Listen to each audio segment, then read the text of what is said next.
السلام علیکم ورحمۃ اللہ۔ اللہ رب العزت کی توفیق کے ساتھ میں اور آپ قرآن کے ساتھ اللہ تعالیٰ قرآن کی رحمتیں برکتیں ہم سب پر اتارے، اور وہ اسی صورت میں ممکن ہے کہ جب ہم ساری زندگی قرآن کا ساتھ پکڑے رہیں اور قرآن کو سمجھتے رہیں اور قرآن کے احکامات کو اپنی زندگی میں لاتے رہیں۔ اللہ سے دعا ہے کہ اللہ رب العزت جتنا ہم نے سنا میرے مالک اللہ ہمیں مزید سننے کی توفیق نصیب فرمائے، اور جتنا سنا اس پر عمل کرنے کی توفیق نصیب فرمائے۔ سورہ انبیاء کے اندر ہم مختلف انبیاء علیہ السلام کا قصہ سن رہے ہیں اور بہت سے اسباق نکلتے ہیں، اسے سیکھ رہے ہیں۔ اللہ عمل بھی نصیب فرمائے۔ آج سورہ انبیاء کے اندر حضرت یونس علیہ السلام کا تمام قصہ آئے گا۔ حضرت یونس علیہ السلام اللہ کے بڑے پیارے بڑے مقرب نبی، جو اللہ تعالیٰ سے دعا کرتے رہے، اور اللہ تعالیٰ نے ان کو ہر طرح کے اندھیروں سے نکال دیا، ہر طرح کی مشکل سے نکال دیا۔ چلے مل کر اس کی تلاوت سن لیتے ہیں، پھر انشاءاللہ اس کے ترجمے کی طرف آئیں گے۔ وَذَا النُّونِ إِذ ذَّهَبَ مُغَاضِبًا فَظَنَّ أَن لَّن نَّقْدِرَ عَلَيْهِ فَنَادَىٰ فِي الظُّلُمَاتِ أَن لَّا إِلَٰهَ إِلَّا أَنتَ سُبْحَانَكَ إِنِّي كُنتُ مِنَ الظَّالِمِينَ فَاسْتَجَبْنَا لَهُ وَنَجَّيْنَاهُ مِنَ الْغَمِّ وَكَذَٰلِكَ نُنجِي الْمُؤْمِنِينَ۔ اللہ رب العزت کے نام سے شروع جو بڑا مہربان نہایت رحم کرنے والا ہے۔ مچھلی والے حضرت یونس علیہ السلام کو یاد کرو جبکہ وہ غصے سے چل دیا اور خیال کیا کہ ہم اسے نہ پکڑ سکیں گے۔ بالآخر وہ اندھیروں کے اندر سے پکار اٹھا کہ الہی تیرے سوا کوئی معبود نہیں، تو پاک ہے، بے شک میں ظالموں میں ہو گیا۔ تو ہم نے اس کی پکار کو سن لیا اور اسے غم سے نجات دے دی، اور ہم ایمان والوں کو اسی طرح بچا لیا کرتے ہیں۔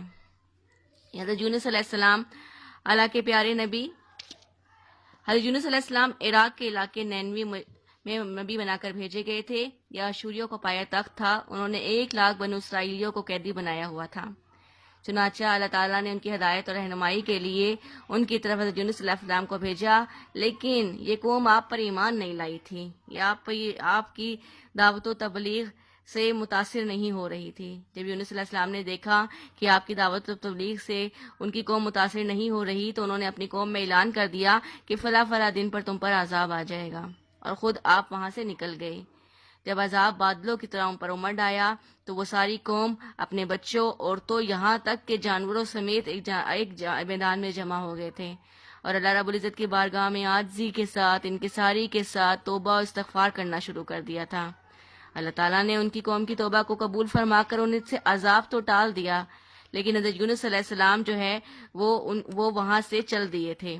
حضرت یونس علیہ السلام آنے جانے والے مسافروں سے اپنی قوم کا حال بھی معلوم کرتے رہتے تھے، لیکن جب انہیں معلوم ہوا کہ وہ اللہ تعالیٰ نے ان کی قوم سے عذاب ٹال دیا ہے، تو انہوں نے اپنی تکذیب کے بعد اس قوم میں جانا پسند نہیں کیا تھا، کیونکہ وہ ان سے ناراض ہو کر وہ کسی اور طرف روانہ ہو گئے تھے۔ پھر وہ کشتی والا واقعہ آیا تھا کہ جس پر آپ جو ہے نا وہاں سے نکل کر کشتی میں سوار ہوئے تاکہ اس علاقے سے آگے چلے جائیں۔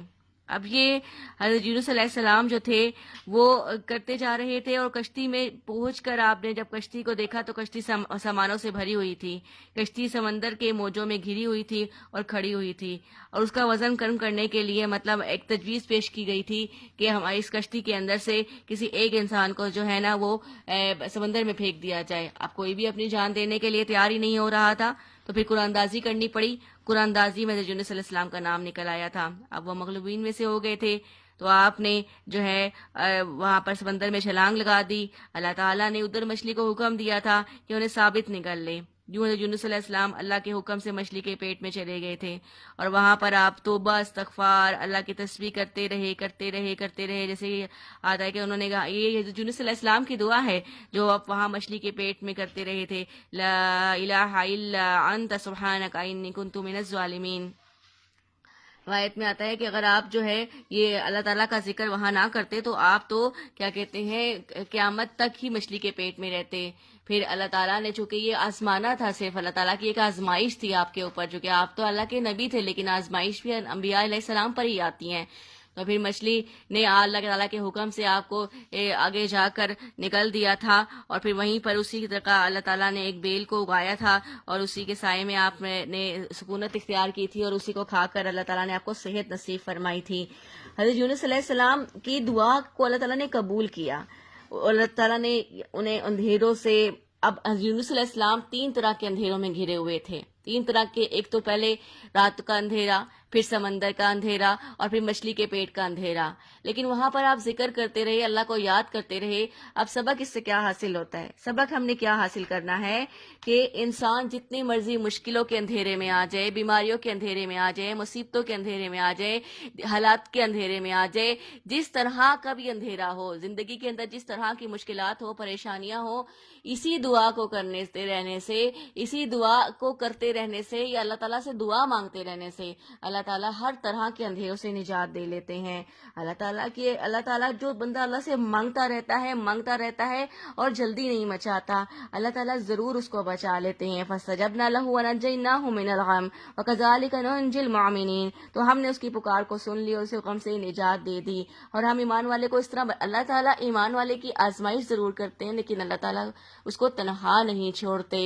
تو ہمیں بھی چاہیے کہ ہم جس زندگی کے جس میدان میں، جس گھٹا ٹوپ اندھیرے کے اندر اپنے حالات کی وجہ سے آ جائیں، لیکن اللہ رب العزت کی رحمت سے کبھی مایوس نہ ہوں، ہم کبھی صبر کا دامن نہ چھوڑیں. اور جتنے مرضی دن گزر جائیں، جتنے مرضی سال گزر جائیں، یہ اللہ تعالیٰ کی مدد آتی ضرور ہے اس بندے کے ساتھ جو اللہ کا ذکر کرتا رہتا ہے، اللہ کو یاد کرتا رہتا ہے، اللہ کے آگے اپنے گناہوں کا اقرار کرتا رہتا ہے اور اللہ ہی سے مانگتا رہتا ہے، کیونکہ اللہ ہی ہیں جو مشکلوں سے نکالنے والے ہیں. اللہ تعالیٰ ہم سب کے ایمان کی حفاظت فرمائے. ہم بھی آج امت جو ہے، آج ساری امت مشکلوں کے اندر گھری ہوئی ہے. آج ساری امت جو ہے اپنے ہی گناہوں کے سبب جو ہے نا وہ تذلیل ہوتی جا رہی ہے، بس سوائے اس کو جسے اللہ نے بچا رکھا ہوا ہے، جو اللہ کے ذکر کے ساتھ جڑا ہوا ہے، جو اللہ کی یاد کے ساتھ جڑا ہوا ہے، جو توبہ ندامت اور آنسوؤں کے ساتھ راتوں کے اندھیرے کے اندر اللہ کو منا رہا ہے. اللہ ضرور اس کو بچا بھی لیتے ہیں اور اپنی رحمت میں داخل فرما کر اسی کو اللہ تعالیٰ جو ہے دنیا میں اونچا مقام بھی دیتے ہیں. وہ اللہ جس نے مچھلی کے پیٹ کے اندر آپ کو زندہ رکھا اور پھر آپ کو نکالا اور آپ کو ہی نمونہ بنایا. تو دیکھیں جس دعا کے ساتھ اللہ رب العزت نے اپنے انبیاء کی دعا کو قبول فرمایا، اسی دعا کے ساتھ ہمیں بھی دعا کرنی چاہیے. اللہ ہمیں وہ تمام دعائیں جو آپ کے انبیاء مانگا کرتے تھے، اللہ ہماری زبانوں پر وہ جاری اور ساری فرمائے اور اللہ ہمیں بھی مقبول فرمائے. ربنا تقبل منا انک انت السمیع العلیم.